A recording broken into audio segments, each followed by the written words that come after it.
Good morning eighth class. To be continue our chapter third history.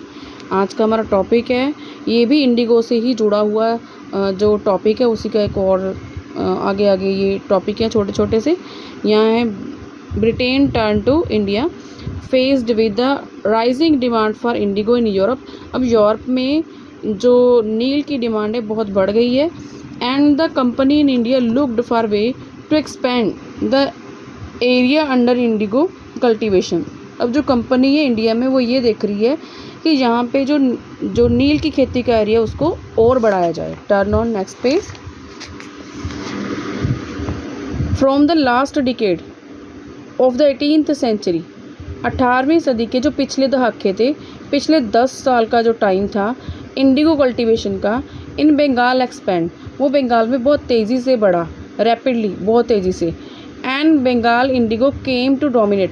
अब जो बंगाल का नील है वो हावी हो गया है, डोमिनेट हो गया है द वर्ल्ड मार्केट, पूरे संसार के बाज़ार में, मार्केट में।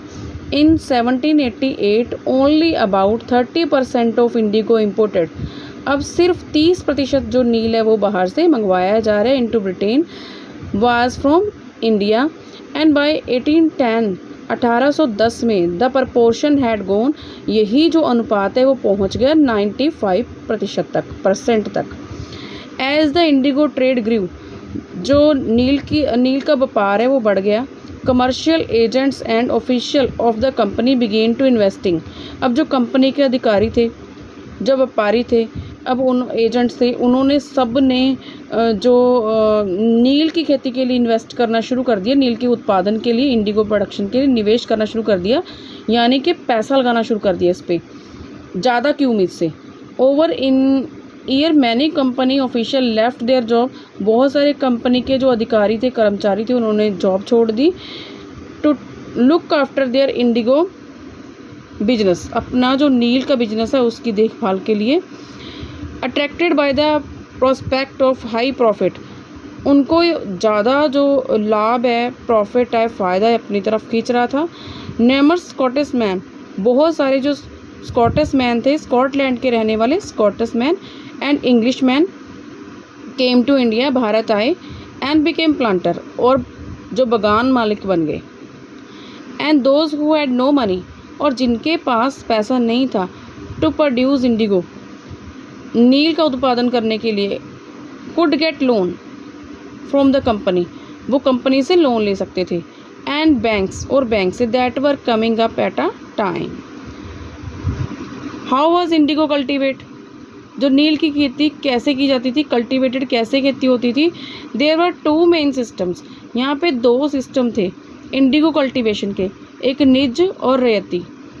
With in the system of निज कल्टीवेशन, जो निज कल्टीवेशन था, इसका जो सिस्टम था खेती का, द प्लांटर प्रोड्यूस, जो बागान मालिक थे वो उत्पादन करते नील का, in land and that he directly control, जिसके ऊपर उनका सीधा नियंत्रण होता था, directly control.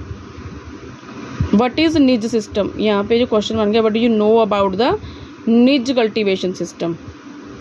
He either about the land और रेंट it from other जमींदार and produce indigo by the directly employing a hired labor। अब यहाँ पे आपको ये जो पिक दिखाई दे रही है, इसे ध्यान से देखो। ये जो गुलाम लोग थे, जो स्लेव थे, उनका रिवोल्ट है, उनकी क्रांति की जो पिक है, 1791 में इसे बनाया गया है। इन 18th सेंचुरी, 18वीं सदी में फ्रेंच प्लांटर जो थे प्रोड्यूस, उत्पादित करते थे इंडिगो, नील and sugar in the French colonies, जो फ्रांस की बस्तियां थी उनमें, San Domingo, in the Caribbean islands. The African slave, यहाँ पे जो अफ्रीकी जो स्लेव थे, गुलाम थे, वो वर्कड ऑन द प्लांटेशन, जो बागानों में काम करते थे। रोज इन रिबेलियन, उन्होंने बगावत की 1791 में, बर्निंग द प्लांटेशन, बागानों को आग लगा दी, and killing their rich planters, और जो बागान मालिक थे, अमीर मालिक थे, उनको जला दिया। इन 1792 में, फिर 1792 में फ्रांस अबॉलिश, तो फिर फ्रांस ने समाप्त कर दिया स्लेवरी, गुलामी का जो सिस्टम था इन फ्रेंच कॉलोनीज़, फ्रांस की जो बस्तियां थी उनमें।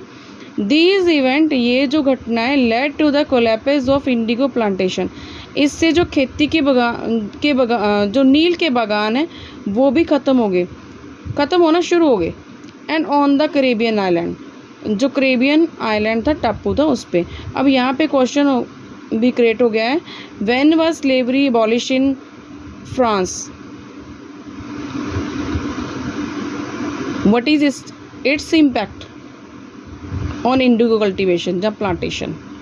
तो आप इसमें से फाइंड करके इसका आंसर है वो राइट करोगे। Thank you student.